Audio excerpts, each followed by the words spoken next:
Good morning student. Standard 12 subject BA chapter 1 lecture number 15 question number 12 function of marketing management. इससे पहले marketing management क्या होता था ये हमने पिछले लेक्चर में देखा था। आज देखेंगे कि मार्केटिंग मैनेजमेंट के फंक्शन कौन कौन से हैं और इसके क्या इंपॉर्टेंस है हमारे बिजनेस के अंदर। ओके, फर्स्ट आता है इसके अंदर प्रोडक्ट मिक्स। ओके, प्रोडक्ट और प्रोडक्ट मिक्स ये बहुत ही इंपॉर्टेंट फंक्शन है मार्केटिंग मैनेजमेंट के। इसको 4P भी कहते हैं, याद रखना है।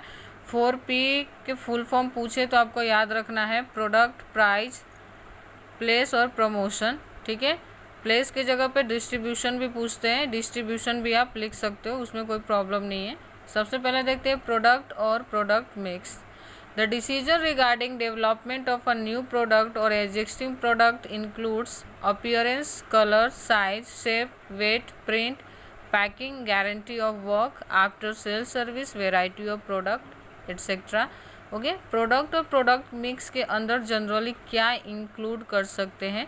जो प्रोडक्ट अभी आप न्यू मार्केट में लॉन्च करने जा रहे हो या ऑलरेडी मार्केट में एग्जिस्ट है, उस प्रोडक्ट के लिए क्या इंपॉर्टेंस रखता है, या उस प्रोडक्ट को कौन से जो चीज़ें हैं, मैटर्स है जो उसको इम्पॉर्टेंट बनाता है। तो आपको याद रखना है, ये बहुत ही इंपॉर्टेंट क्वेश्चन है। इसमें से 1 मार्क के क्वेश्चन पूछते हैं which matters are included in product mix. तो मैंने आपको कुछ ब्लैक पेन से नीचे लाइनिंग की हुई है, वो चीज़ें आपको याद रखनी है। Which matters are included in product mix. तो आपको सबसे पहले याद रखना है अपीयरेंस, मीन्स के लुक की बात की है। आपको पता है कि आज के टाइम में लुक बहुत ज़्यादा मैटर करता है किसी भी चीज़ का, वो एक इंसान का हो, एक प्रोडक्ट का हो या एक एनिमल का क्यों ना हो, लुक के को लोग बहुत जल्दी जज करते हैं। तो इसलिए आपका जो गुड्स, आपका जो प्रोडक्ट है, उसका जो अपीयरेंस है वो बहुत ही फैंटास्टिक होने चाहिए। सेकेंड आता है कलर्स। आपको पता है कि खास करके जो बॉयज़ की कैटेगरी, अगर वो कोई चीज़ खरीदने जाते हैं तो वो ब्लू या उससे रिलेटेड कोई प्रोडक्ट, ऐसा है नहीं कि सबको ये चीज़ें पसंद, लेकिन जनरली हम कहते हैं कि बॉयज़ है तो ब्लू पसंद होगा, गर्ल्स है तो पिंक पसंद होगा। तो ऐसे कलर्स होते हैं, जो प्रोडक्ट का कलर होता है ना, वो भी हमें अट्रैक्ट करता है उस चीज़ को परचेज करने के लिए। नेक्स्ट आता है साइज़। ओके, डिफरेंट साइज़ के आप प्रोडक्ट मार्केट में अवेलेबल होता है, हमें कौन से साइज़ पसंद है या कौन से साइज़ है ना बहुत ज़्यादा ही लोगों को अट्रैक्ट कर सकते हैं, ये चीज़ें बहुत ही ज़्यादा मैटर करते हैं। नेक्स्ट आता है शेप, कौन सा शेप का प्रोडक्ट है। ठीक है, बहुत सारे आपने देखा हो शॉप में भी अलग अलग शेप के शॉप आते हैं, डिफरेंट टाइप्स के। नेक्स्ट आता है weight, print, packing, guarantee of work, after sale service, variety of product etcetera. ये सारी चीज़ें हमारे प्रोडक्ट को है ना बहुत ही अट्रैक्टिव बना देते हैं, लोग उसको बहुत ही ईजिली परचेज करते हैं। ठीक है, गारंटी ऑफ वर्क, काम, आपका प्रोडक्ट मान लो कि किसी तरह का प्रॉब्लम आती है तो उससे गारंटी या वारंटी क्या है आपके प्रोडक्ट के ऊपर। नेक्स्ट आता है आफ्टर सेल सर्विस। ये हमें क्या लगता है कि हमने सामान बेच दिया, वहाँ पे हमारा रियल में जो हमारा सेल्स का था प्रोसीजर वो कंप्लीट हो गया, लेकिन जनरली अगर हम सोचें ना तो प्रोडक्ट बेचने के बाद रियल ड्यूटी हमारी स्टार्ट होती है आफ्टर सेल सर्विस। क्योंकि अगर आपने कोई एक्सपेंसिव प्रोडक्ट, सपोज कि AC, फ्रिज या कुछ भी बेचे हो और उसके बाद की सर्विस उसमें इंपॉर्टेंट होती है, प्रोडक्ट बेचना इनफ नहीं होता। मान लो कि आपके कस्टमर को, कंज्यूमर को कोई प्रॉब्लम क्रिएट हो रही है तो डेफिनेटली आपको उनकी हेल्प करनी पड़ेगी, जिसको हम कहते हैं after sale service. Variety of product, ये सारी चीज़ें ना हमारे प्रोडक्ट के लिए बहुत ही इंपॉर्टेंट रखता है। एक बार वापस रिपीट करती हूँ, appearance, colour, size, shape, weight, print, packing, guarantee of work, after sale service, variety of product etcetera. ठीक है, सेकेंड मोस्ट टॉपिक आता है, फंक्शन आता है, वो है प्राइस। आपको पता है कि किसी के पास कितने भी पैसे हो लेकिन उसको, ठीक है, ऐसा नहीं है कि हम फ्री में किसी को कुछ देना चाहते हैं, सब अपने पैसे के बहुत बेटर से बेटर इम्पोर्ट यूज़ करना चाहते हैं उसको।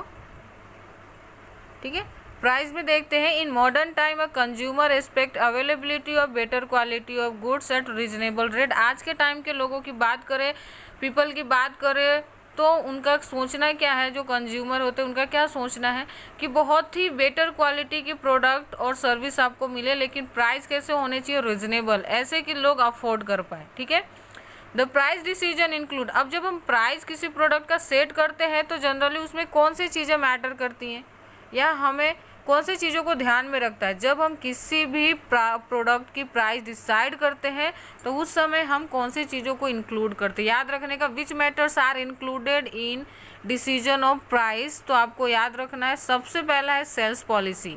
आप किस तरह के सेल्स पॉलिसी अडॉप्ट किए हो, ठीक है? आप है ना इंडिविजुअल सेल कर रहे हो, होलसेलर रिटेलर की हेल्प ले रहे हो, क्या करो, किस तरह की जो सेल्स पॉलिसी वो आपने अडॉप्ट किया है। सेकेंड आता है क्रेडिट पॉलिसी। मीन्स कि आपने देखा होगा कि गुड्स रॉ मटेरियल बहुत ही हमने 2 मंथ 3 मंथ के ना क्रेडिट बेस पे प्रोवाइड करते हैं पब्लिक को, और उसके बाद आपको मैंने लेटर पढ़ाया एसपी में, तो याद होगा कि हमने बहुत ही मीन्स कि ना क्रेडिट बेस पे सेलिंग करते थे और उसके बाद है ना हम उनसे पैसे लेते थे, तो इसको बोलते हैं credit policy. Policy regarding discount, suppose कि कोई बहुत ज़्यादा प्रोडक्ट ऑर्डर करता है या फिर हमारा जो एक लिमिट है, हमने जो डिसाइड किया है एक टारगेट, अगर उससे ज़्यादा का कोई प्रोडक्ट आपको ऑर्डर करता है तो उस समय आप ना एक बहुत ही स्पेशल डिस्काउंट ऑफर करते हो। तो आप अगर ये चीज़ें आपके प्राइस को इफ़ेक्ट करता है। फिर wholesaler retailer and also commission to the mediators. Suppose कि हमारा जो हम देखते क्या है कि हम प्रोडक्ट बहुत ही सस्ते में बनाते हैं, लेकिन वो रियल में कंज्यूमर और कस्टमर तक पहुंचते पहुंचते बहुत सारा एक्सपेंस उसके ऊपर ऐड होते जाते हैं और उसकी प्राइस बहुत ज़्यादा हो जाती है। यूज करने का जो प्राइस होती है वो बहुत ही ज़्यादा हो जाती है। उसका रीज़न क्या है? तो सबसे पहले होल सेलर होते हैं, सेकेंड होते हैं रिटेलर्स और थर्ड होता है कमीशन ऑफ मीडिएटर्स। अगर कोई आपका प्रोडक्ट बेचवाने में आपकी हेल्प करता है तो आपको उससे कमीशन भी देनी पड़ सकती है। ओके, तो आपको ये याद रखना है। थर्ड पॉइंट देखते हैं, डिस्ट्रीब्यूशन। डिस्ट्रीब्यूशन मीन्स की प्लेस की बात करिए। Distribution mix include decision regarding various way of selling like direct selling through the wholesaler retailer agent as well as problem related to the transportation etc. Distribution mix is related to size and scope of a business unit. Okay, distribution generally किससे relate करता है, किससे जुड़ा होता है? तो आपको याद रखना है दो चीज़ें बहुत ज़्यादा यहाँ पे इंपॉर्टेंट है, साइज एंड स्कोप। जो साइज है आपके बिजनेस की वो किस तरह की और स्कोप क्या है आपके बिजनेस की, ये दो चीज़ें बहुत ज़्यादा ही मैटर करते हैं आपके डिसीजन के लिए, डिस्ट्रीब्यूशन के लिए और प्लेस के लिए। ठीक है, उससे पहले दिया था distribution means decision regarding various वे। ओके, आप यहाँ पे डिस्ट्रीब्यूशन कैसे कर सकते हो? तो आप डायरेक्टली बेच सकते हो अपने प्रोडक्ट को कस्टमर और कंज्यूमर्स पे, या आप होल सेलर प्लस रिटेलर सबकी हेल्प लेके भी प्रोडक्ट को बेच सकते हो। ठीक है, नेक्स्ट आता है प्रमोशन। बहुत ही इंपॉर्टेंट है प्रमोशन। अब यहाँ पे क्यों, ऐसा नहीं एम्प्लॉय की प्रमोशन की बात नहीं की है, हम अपने प्रोडक्ट की प्रमोशन किस तरह से करते हैं ना, उसकी सिंपल सी बात है कि अगर हम न्यू प्रोडक्ट लॉन्च करते हैं तो जनरली उसके बारे में किसी को कोई इन्फॉर्मेशन होती नहीं है, तो उसको लोगों तक पहुंचाने के लिए, उस प्रोडक्ट की पब्लिसिटी करने के लिए हम प्रमोट करते हैं हम अपने प्रोडक्ट को। Promotion aims to at remarkable increase in sale. Promotion करने से क्या होता है कि एक रिमार्केबल, एक बहुत ही इम्पोर्टेंट स्कोप मिल जाता है आपके प्रोडक्ट को और वो बहुत ही ज़्यादा मार्केट में डिमांडेबल हो जाता है। It include the matter like advertisement, publicity, selling through salesman way and the mean of attract consumer and trader etc. Okay, तो हम प्रमोट कैसे कर सकते हैं, कौन से मीडियम को आप यूज़ कर सकते हो? तो यहाँ पे advertisement, publicity, selling through salesman and इस तरह से हम कस्टमर और कंज्यूमर को अट्रैक्ट कर सकते हैं। Through promotion mix is expensive, it lead to increase in sale. जैसे कि हम जानते हैं कि किसी भी प्रोडक्ट को प्रमोट करना बहुत ही एक्सपेंसिव प्रोसीजर। आपने देखा होगा कि जो बॉलीवुड के जो स्टार्स हैं, सुपरस्टार्स, वो लोग किसी भी प्रोडक्ट का एडवर्टाइजमेंट करते हैं तो वो करोड़ों रुपए चार्ज करते हैं उसके बदले में। और आपको पता है कि वो तब सिर्फ प्रोडक्ट का प्रमोशन हो रहा होता है, वहाँ तब सेलिंग एग्जैक्टली इंक्रीज हुई नहीं होती है, तो भी उनको इतना सारा एक्सपेंस करने पड़ते हैं। तो ये एक एक्सपेंसिव प्रोसीजर है, फिर भी ये हमारे सेल्स को इनडायरेक्टली इंक्रीज करता है and which result into higher profitability. और इसके अगर सिंपल सी बात है कि हमारा सेल्स इंक्रीज होगा तो हमारा जो प्रॉफिट मार्जिन है वो डेफिनेटली इंक्रीज होगा। आई होप कि आपको टॉपिक समझ में आया होगा। Thank you.